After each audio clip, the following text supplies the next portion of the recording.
I've watched so many people get taken by it. Like, one day, they're them. And then the next day, they don't come back, you know?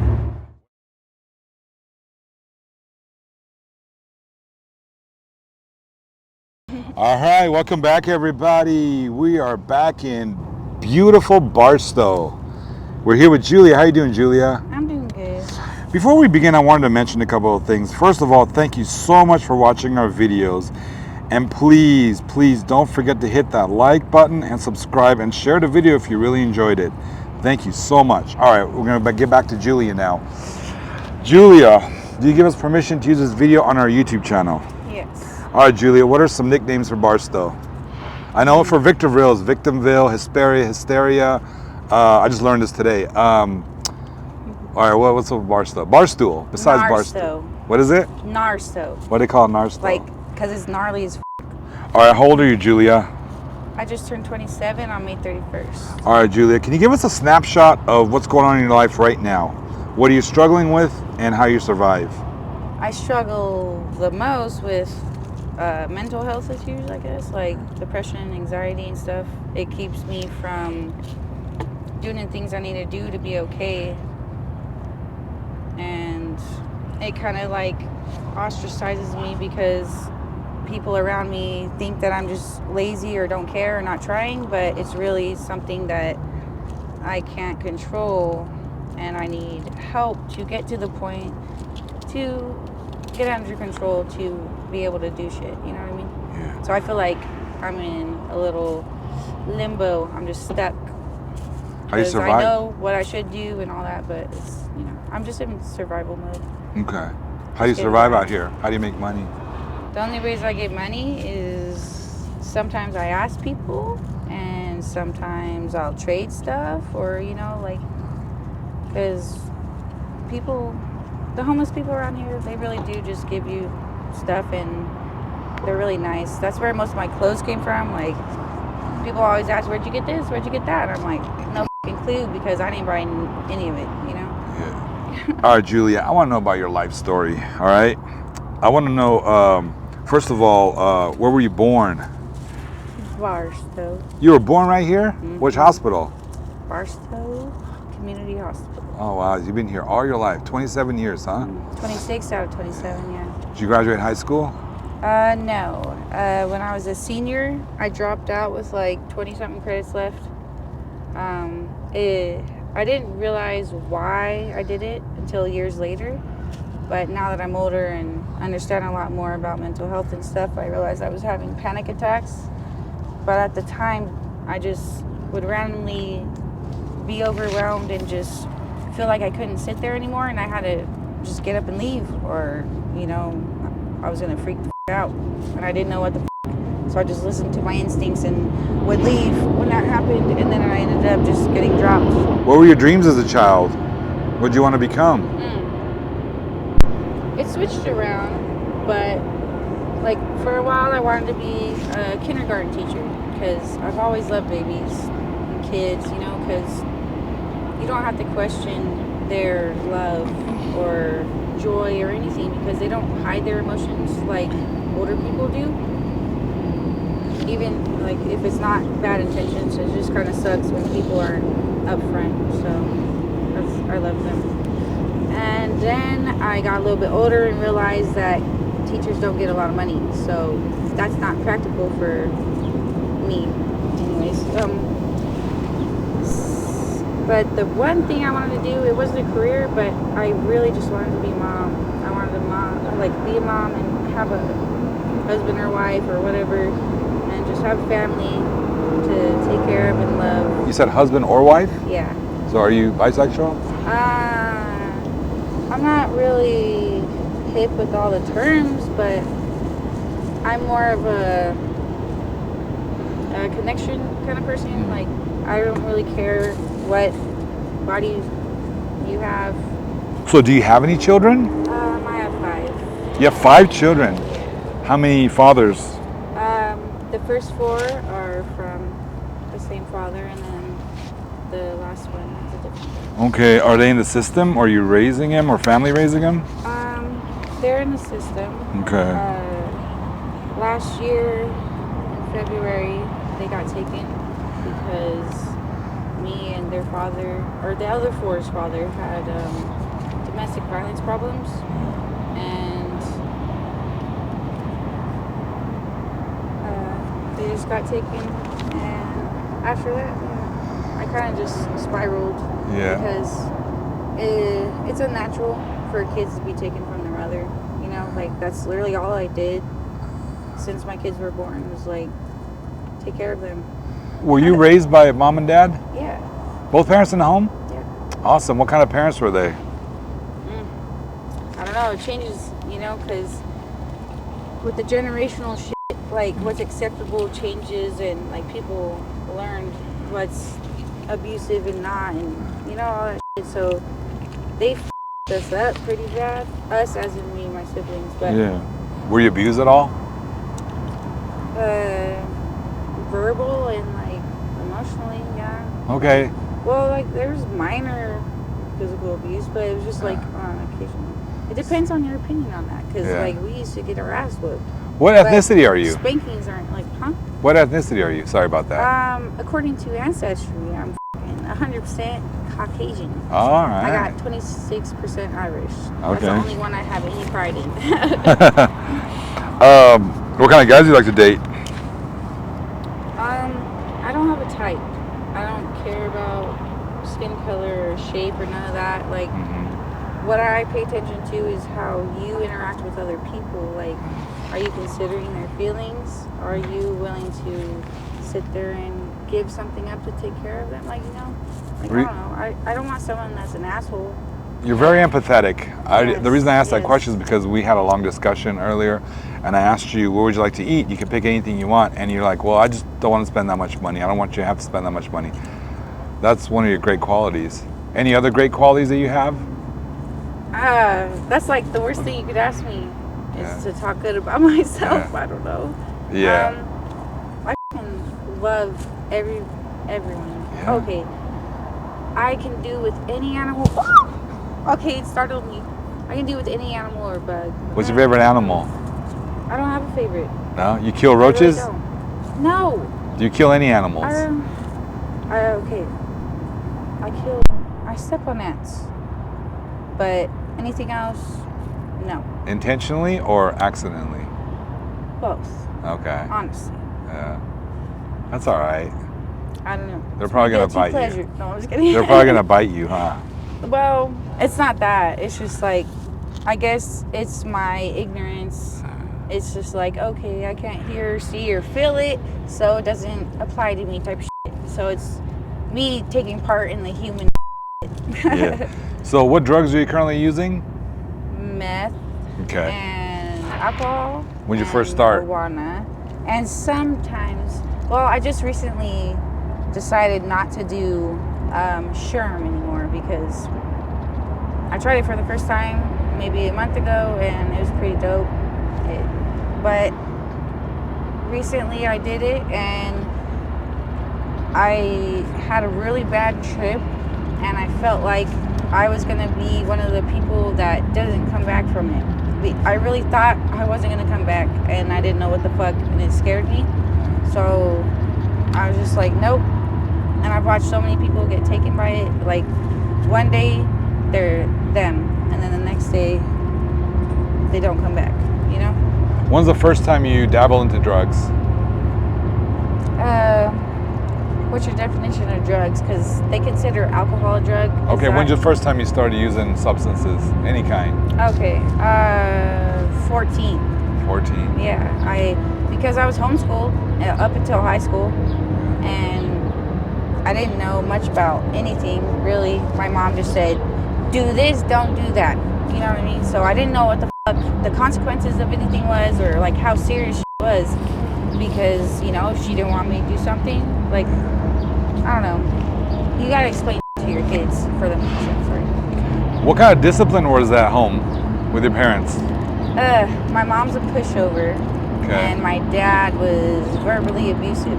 You know. When they found out you were doing drugs, what'd they do? My mom would sit there and pray a lot, or like ground me for a month or two at a time, and I just sneak out and do whatever the fuck I wanted anyways. Because to me, she was just being a jerk and trying to control me. Looking back now, what kind of consequences would have worked on you in regards to drug use? I don't know. I don't think consequences is something that would work for me. Like, everyone's different, and you gotta find out what works for your kid. But what would have worked with me is to explain to me the severity of it. Like I said, she just said, this is bad, this is good. And all her beliefs are not factual, because, you know, everyone has different opinions on stuff. So if she doesn't explain why this and that, then how am I supposed to actually gauge for myself as a human, you know what? Like, everyone should have a choice, regardless. Like, I don't force my kids to do anything or believe anything unless I know for 100% sure it's true. What's your message to young people want to get into drugs? It's not worth it at all. And at one point, I thought I would never be this person. I'm not a bad person, but I do things that I don't accept myself, and I continue to do them. You ever thought about recovery? Yeah. Last year, I went to rehab for 6 months. Or no, I went to rehab for 3 months. And then I went to a sober living for 3 months after that. How long did you remain sober? I relapsed a couple days after my 6 months. It happens, you know. I had to go in 7 times. The longest I was sober was my pregnancies. You got to keep going back. Yeah. Recovery is not a straight line. Mm-hmm. You can go up and down, and it's very rare that you don't relapse, you know. The point that matters is just keep trying, keep learning, and keep trying to do better, and then keep trying to help people around you. They say the newcomer is the most important person because helping others keeps you in reality. Like, you know, if you're not doing a damn thing, then, you know, I don't know. Do you have anyone in your life that's doing great and not using and working the steps? Mm-hmm. Who? Shoot. Random people? Yeah, I can't think of names because there's That's okay. too many, but you do have some positive role models. I have a bunch of people that I know and love and that know me to my core and accept me for who I am and understand where I'm at and don't judge me for it because they know my heart. But they don't have addiction problems, and they are married and have their kids and a home, and you know, but everyone has struggles too. So those people I really don't keep in contact with very much, other for them like checking in to see if I'm alive, which, you know, makes me feel bad and makes me not want to talk to people because I don't want to make people sad with my decisions in addiction. Who do you want to get clean for? Well, they say recovery is a selfish process, and it's true. Selfish in a sense, like the way I see that is like when you go on a plane, they tell you put your mask on first and then the next. But naturally, instincts say kids first, right? But if you don't take care of yourself, you can't take care of anybody else, dude. And that's what it is. So it's you first, yeah, then your kids. Yep. Yeah. You still talk to your parents? Yeah. You guys are cool? Mm-hmm. Yeah. Yeah. How come they are not helping you more? My dad does when he can, Yeah. but I mean, he's just human. He's got a lot to deal with and stuff, so Okay. now he's like a way different man than he used to be. He's super supportive and I trust him. But my mom, she's kind of weird and just has this thing. She's trying to find her boundaries, you know, which is a really hard subject for people and family members of addicts because she's also an addict, but she's been sober since I was a child, and so she's just trying to figure out where's the middle ground for still not giving up on me, but not letting me take advantage of her. But I don't take advantage of her anymore, but I understand how she can't know that for sure, because addicts are addicts. Yeah. So as long, at least they're there for you, you know, when you get clean. What's the best thing about your life right now? Why? Like, You feel like you're lucky? I don't believe in luck. I firmly believe that everything happens for a reason. You know, like being homeless has been really shitty, but I can take anything. So I mean, I've impacted a lot of lives just by being kind-hearted. You know. What do you have any hobbies? Before being homeless, you know, because I don't got time for that shit now. I love taking pictures. Okay. Of anything, like mostly nature though, like Yeah. because it's beautiful. It is beautiful out here in Barstow. It's quiet. Yeah. I don't know. I like the desert there's though. There's pros and cons everywhere because you go out into a city and like you can't see no stars at night. So Julia, if someone's watching this and they hear your story and they want to help you, do you have an email you could provide to us? Mommabearhoolia, mommabearhoolia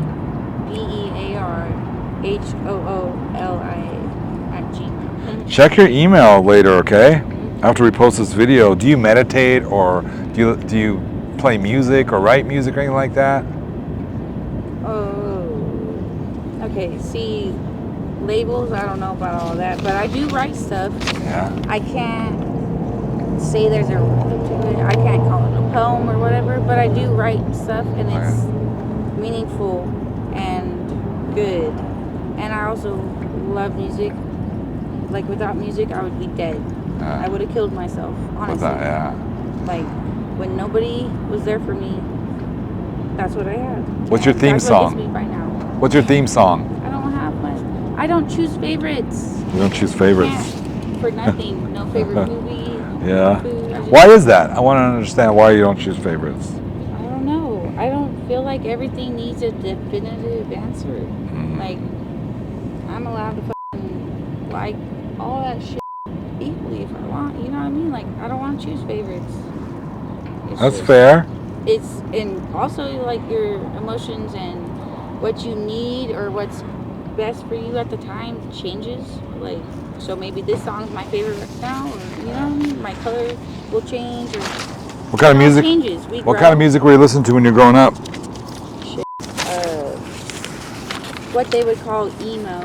Okay. Census Fail. My Chemical Romance. I heard of that one. Yeah. I don't know. There's too much. I listen to everything but country and bluegrass. I don't like it, and I don't need a reason. When you're out here alone or just thinking, what kind of thoughts go through your head on the streets? For one, I don't really have a lot of alone time because I don't have a personal space.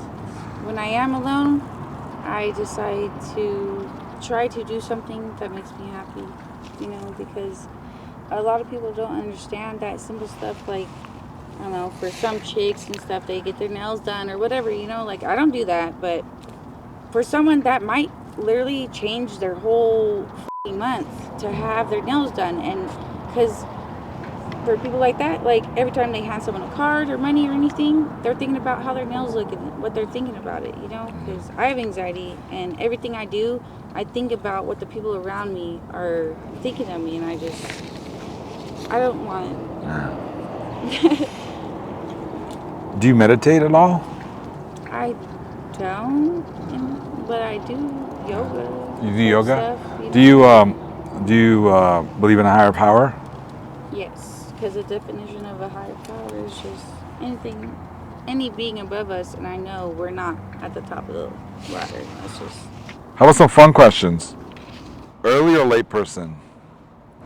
Oh man, there's so many variables. Okay, I want to be early, but I swear, no matter what I do, or if I wake up 4 or 5 hours before and I plan everything, somehow I'm still late. It's just like the world's against me. But I try to tell myself, like, maybe I was supposed to not be on the freeway at that time because I could have been in a car accident or whatever. You know, like, I gotta look at the good side of everything. That's true. Just be grateful I'm alive and I have the option to go to somewhere. You know what I mean? Because I got my legs and my, you know. What's your sign? Gemini. Are you a typical Gemini?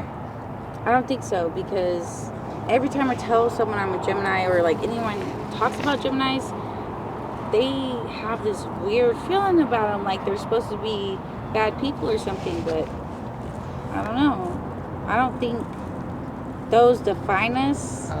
All right, Julia, was there a question that I didn't ask you that you wished I would have asked you? Maybe about my family's hot springs. Your family's what? Hot springs. Okay, tell me about the hot springs. It's a place where there's natural hot water. It's like a hot tub, basically, and it's all rock and stuff. And my family bought it maybe when I was like 7. Yeah. And it's just a place where I have a lot of memories, and you know, my family's really nice, so they let people go up there and have birthday parties or family events or spend the weekend, you know. Like, I don't know, the reason I like it is because it makes people feel better, you know, and they enjoy it, so that's great. But I don't like going there because there's been too many stories of seeing things and hearing things from adults to children seeing. It's like, I had a cousin and she had her birthday party there as a toddler, and her mom told me about, while she was getting ready for the party, that her daughter was looking through the window and talking to someone, but nobody was there. So she asked her, "Who are you talking to?" And she said, "The little kid." And she's like, "Why don't you invite him to the party?" Thinking it's like, you know, imagine your friend. And she's like, "I can't, because she's dead." And so things like that, I don't believe in anything 100%, but I, you know, give the benefit of the doubt. But adults, my parents, and like everyone that's been there has seen and heard stuff that's just scary. Wow. Thank you for sharing that. Julia, it was a pleasure talking to you today, hanging out with you. You're obviously an attractive young lady. You're empathetic, you're pleasant, extremely bright, and I wish the best for you, okay? Thank you. Keep in contact and read your messages, okay? I will. And let me know how you're doing. We can do an update on you. For sure. All right, take care.